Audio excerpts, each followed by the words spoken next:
สบายดีพี่น้องตอนค่ำเนาะสาวคีเตอร์ทุกท่านทั้งผู้ใหม่หรือผู้เก่าพี่น้องเลยทักทายสบายดีเห็นหลายๆคนเปิดเบิ่งเฟซเนาะไปก็จมโอ้สิได้ผ่านบ่ว่าข้อกำหนดใหม่เนาะ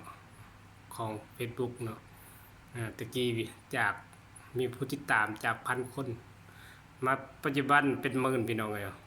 หลายคนก็จมท้อเขาเฮ็ดได้หรือบ่ต้องเฮ็ดได้พี่น้อง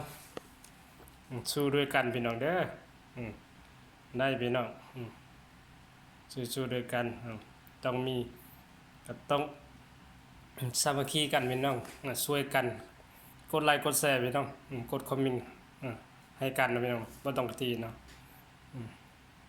หมายก็ว่าเฮาต้องก็บ่แตกต่างพี่น้องหมายว่ามันทุกเขาก็มีระเบียบของเขาก็บ่แตกต่างคือเฮาคนเฮาเนาะเฮาอยู่ในบ้านหนึ่งหรือว่าเมืองหนึ่งเนาะมันก็ต้องมีกฎระเบียบเนาะคันบ่มีกฎระเบียบมันก็บ่ได้เนาะมันก็เป็นเซเพเนาะเขาเสียเงินนะความหมายเขาจ้างเฮาบ่แตกต่างเฮาเป็นหัวหน้าแล้วมีลูกน้องเนาะเฮาต้องหาเงินเพื่อที่จ่ายเงินให้ลูกน้องเนาะมันก็ต้องมีระเบียบการต่างๆเนาะต้องเฮ็ดเวียกคือเฮาก็ต้องเฮ็ดเวียกมื้อนึง8 ชั่วโมงตัวอย่างเฮ็ดของเจ้าของงานหรือเฮ็ดเวียก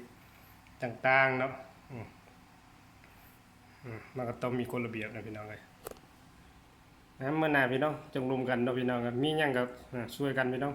กดไลค์กดแชร์กันเด้อพี่น้องเด้อส่งเสริมกันเด้อพี่น้องเด้อช่วยกันดันหาเงินนำกันพี่น้องเงินในอากาศข้าพเจ้ากับมีผู้ติดตาม 2,000 ปลายพี่น้อง2 เดือนปลาย3 เดือนนี่แหละจะเห็นเงินในอากาศคือเห็นโคโซเนาะพี่น้องเนาะเอาบุกปืนนำกันพี่น้องลงไปเรื่อยๆคลิปก็ได้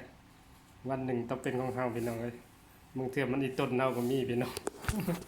บ๊ายบายพี่น้อง